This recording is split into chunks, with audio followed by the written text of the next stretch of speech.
السلام علیکم دوستانو خراغله دوستانو یو طرف ته عوام او پولیس انختی دي په زمان پارک کې د یو بل سره چې کم دینو جنگيږي او بل طرف ته د امریکای سفیر چې کم دینو جی ایچ کیو تر ورسېدو او پاکستان والته سو ویل او د پاکستان چې کومه ملټري افیسران دي هغه ته سو ویل چې آیا تاسو مارشاله په ملک ولګوي او کو نه لګوي آیا تاسو عمران خان گرفتار کوي او که گرفتار نه کوي یعنی مطلب دا د سورسز وای چې هغه څه خبره وکړه بیا خاص کر د امریکای چې کوم نماینده خصوصي نماینده برای افغانستان زلمی خلیلزاد ده نو هغه هم یو بیان ورکو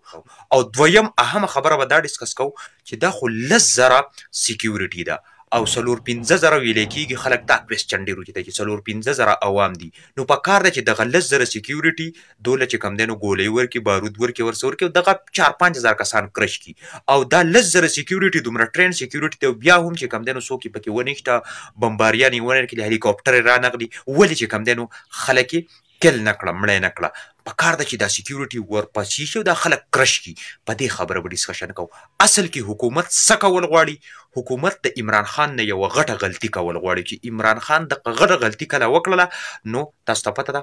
بیا به چې کوم دی عدالت چې کوم حکم ورکړی د گرفتارۍ نو هغو ته به ډېره زیاته اسانتیا راشي خو تر اوسه پورې دغه غلطي نه ده شوې آیا دغه غلطي هغو له کول پکار ده او که نه ده کول پکار نو راځو د ټولو نه اوله خبرې ته دغې خبرې ته چې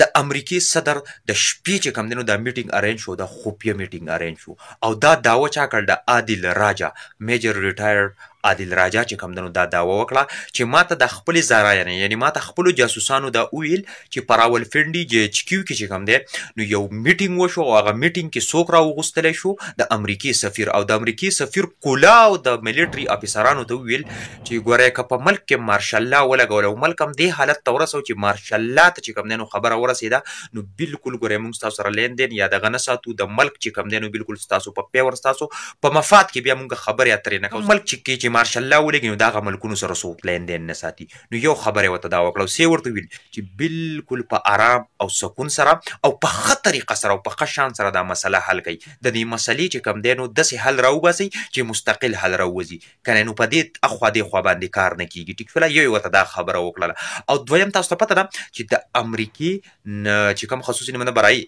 افغانستان دی هغه سویل زلمی خلیلزاد چې عمران خان تاسو دغه د گرفتار کولو کوشش مکوئ کچری تاسو هغه گرفتار کو نو دا واوري چې داسې حالات به جوړ کړی شي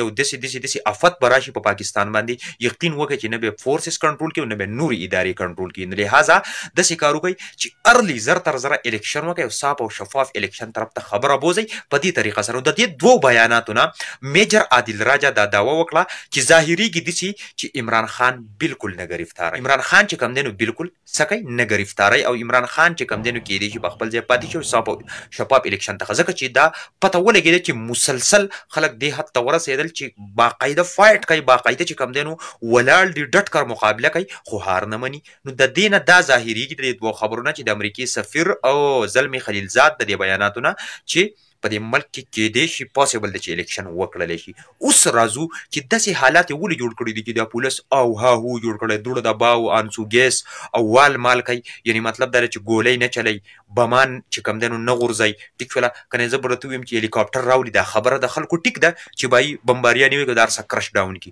خو ولې نه کوي تاسو ته پته ده دغه فورسز ته دومره اختیار نشته دی چې بای زه تاله مشین درکم او ته ریپورټ وو په ټولو باندې پټۍ وچلوه دومره اختیار ورته نشته دوی له قدرې صرف دومره اختیار ورکړی چې خلک صرف دباو کوي خلک په لختو باندې ووایي خلکو باندې انسوګیسې ور واچوئ ځکه چې دوی ته دغه دباو نه که چېرې دغه اډر دوی ته میلاو شو نو دا واورئ چې ملک به ټوټې شي په دغه سټیج کې نو په دې سټیج کې چې کوم دی پولیس هم زخمیان کیږي ورسره عوام هم زخمیان کیږي خو اوس حکومت غواړي چې موږ دغه دوړه د باو کوو هسې ها هو کوو په خلکو باندې ورځو څوک زخمیان کوو څوک دغه کوو خو ډېر غټ قدم نه اوچتو ځکه چې په دې کچ قدم باندې موږ دومره یو کار وکړو چې د عمران خان د تشقدري غوندې غلطي وشي او دا چې کوم دی قانون ته څه شي ملامت شي چونکې عدالت خو اډر ورکړی دی خو عدالت خو ورته دا نه دي ویلي چې بای تاسو توپ او مشینان او دا څیزونه د ځان سره بوځئ او خلک کرش کوي نه اډر مې درکړی تاسو یې ګرفتار کوئ خو دا د چې داسې نه چې وایي تاسو خلک کرش ډاون کوي مکمل خلکو صفایا وکړي کنه سټریټ ته حکومت سره دومره قوت او طاقت سره دی هغو ته دغه عوام څه دي که چېرې دا 1 لک عوام هم شي نو هغو ته دا هیڅ نه دي خو نه غلطي نه کوي یعنی که چېرې دا غلطي وکړه نو دا به د ملک د زوال ټیم یو د ملک د زوال خو داسې نه غواړي خو صرف یو دوړه دباو کوي پرشر غورځوي نو د دې وجې نه هغه خلکو ته دغه جواب ځکه ورکوم چې صرف هغه دغه خلک یې رامنې کړی دی د دې حده پورې چې دا خلک چې کم دی نو موږ دومره کوو چې د دوی نه غلطي وشي مسټیک وشي بیا خاص کر د عمران خان نه او دا موږ ګرفتار کو ملګرو تازه ترین اپډیټ به هم په دې پیج تاسو ته ملګري لایک تاسو کوم ویډیو ته ضرور شیر کړئ ځکه چې په ویډیو باندې موږ غټ مهنت لګي په اخر کې خپل شریک والا اجازه ورکړئ